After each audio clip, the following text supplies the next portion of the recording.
Baik, Assalamualaikum warahmatullahi wabarakatuh. Perkenalkan, nama saya Nur Izrati dengan NIM 2201324. Di sini saya akan menjelaskan sedikit materi tentang supervisi pendidikan.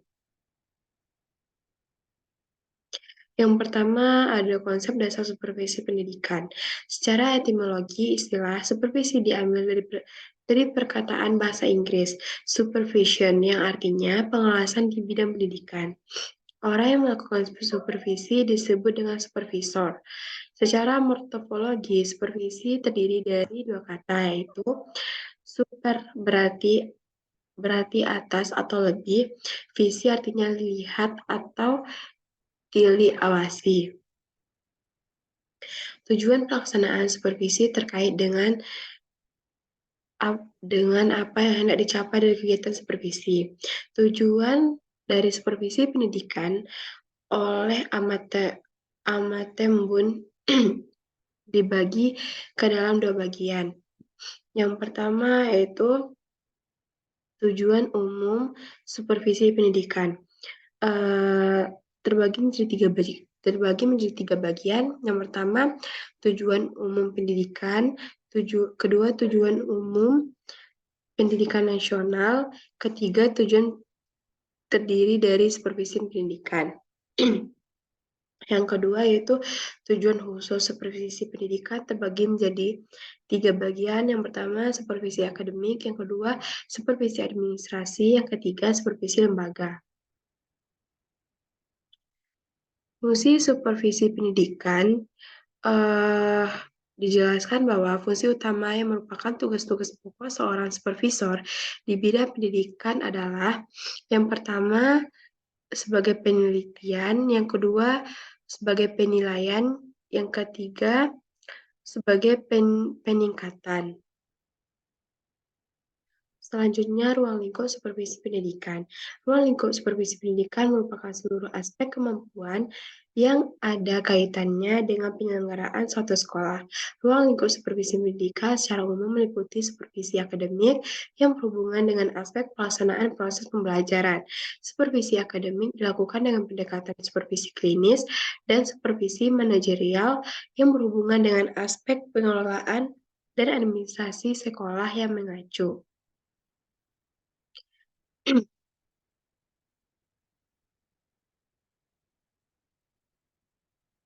Ada beberapa hakikat ruang lingkup supervisi suatu sekolah meliputi supervisi di bidang kurikulum, supervisi di bidang kesiswaan, supervisi di bidang kepegawaian, supervisi di bidang sarana dan prasarana, supervisi di bidang keuangan, supervisi di bidang humas, dan supervisi ketatausahaan.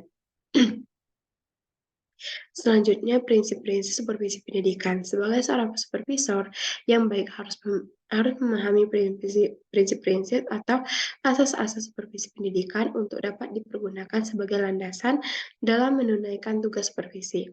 Suharmis Arikunto mengatakan bahwa supervisi dilakukan agar supervisi dapat memenuhi prinsip-prinsip supervisi secara umum.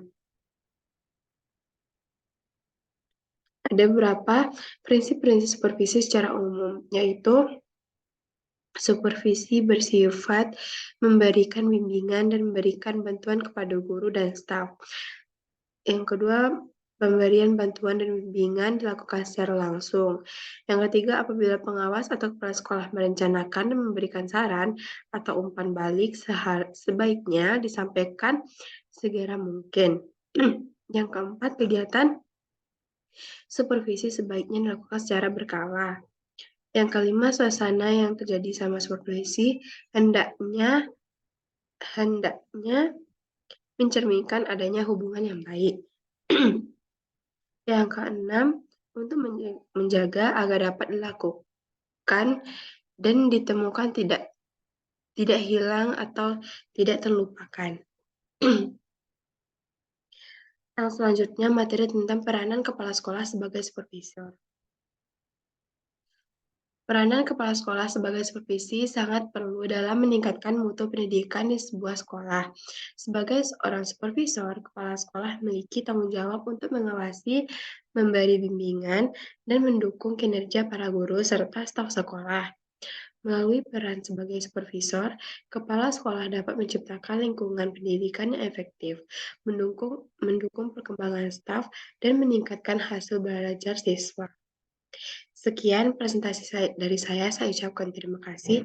Wassalamualaikum warahmatullahi wabarakatuh.